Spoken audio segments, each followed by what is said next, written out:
It's going to be with a lot of struggle. Yeah, I'll play it for you one time. So.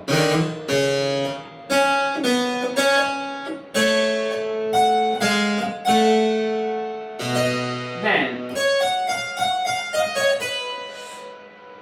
I know what you want to do, but in this case, this E is just an embellishment note, an embellishment that's accidental. So when you want to use E as a passing tone, it must be natural, because we are in C sharp minor, and the C sharp minor chord won't be natural.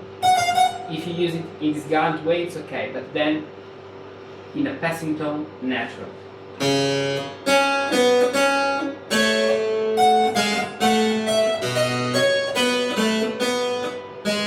And then congratulations for adding this melody, because it's very nice.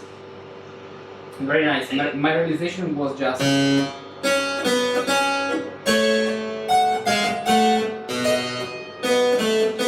what you did is something different, a different taste, instead of repeating the pattern in the same way, but this melody totally works, so very nice.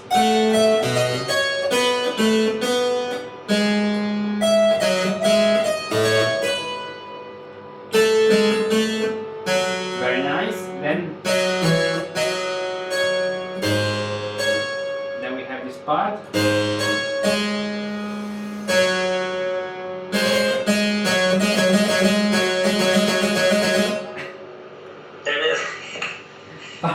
Parallel fifth.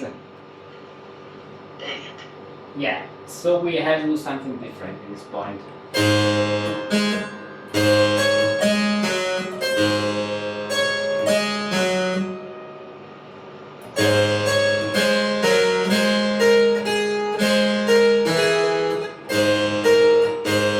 I know what you want to do, but if you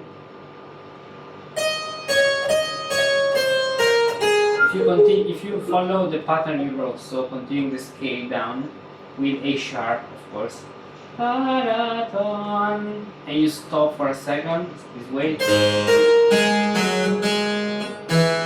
it will be better. So instead of doing this, continue with the pattern you did, you applied at the beginning. So B, A sharp, and G sharp,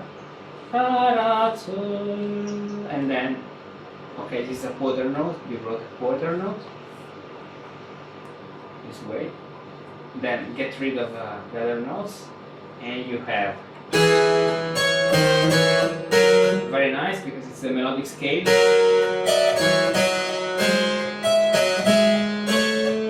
Okay.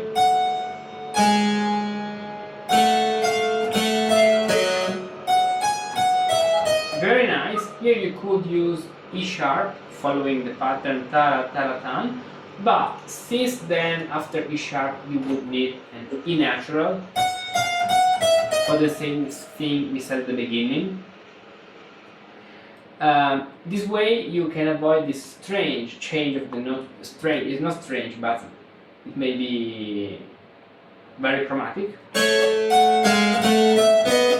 With another possibility, so with a Ligor tone, creating this arc in the opposite position.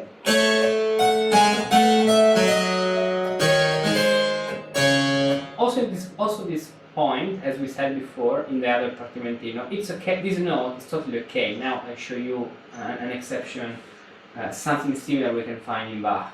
But here this note wants to go to C, so we need this note to be a quarter note.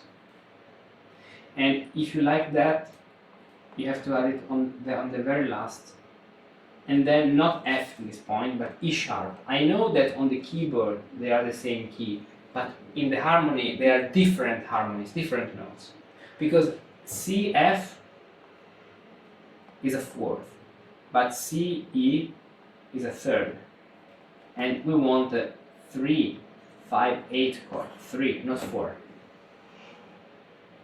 5, 8, okay. So pay attention to this thing, okay? Yeah. Does the top voice that wants to go up from B to C? That's I thought, I have a lot to learn in this, but does that follow the solemnization of the mi fa? What point? The B sharp to C.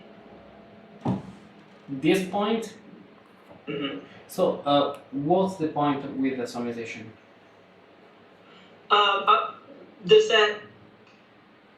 Does that follow the mi fa?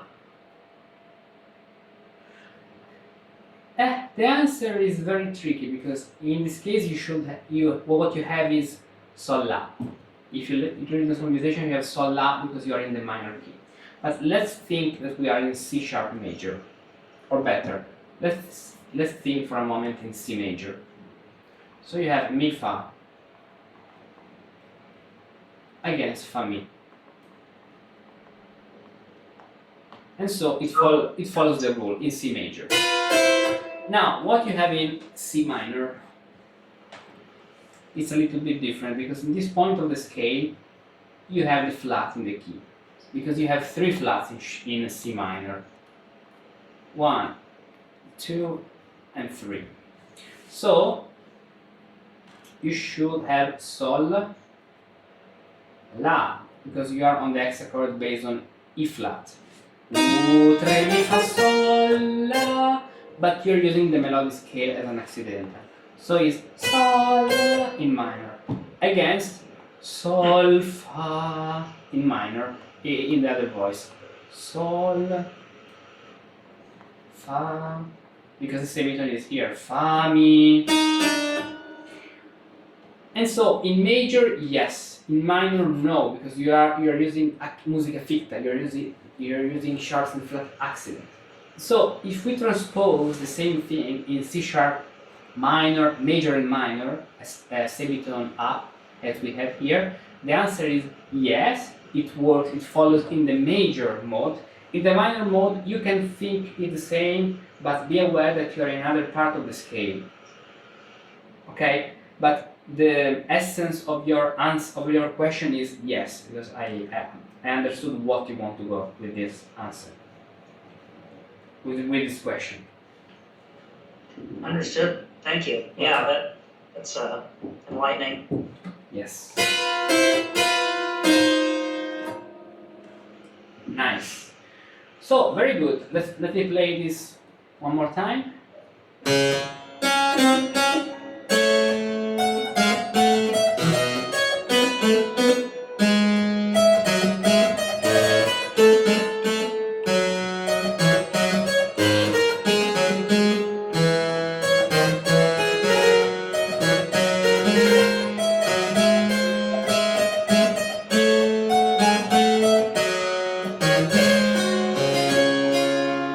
Yes.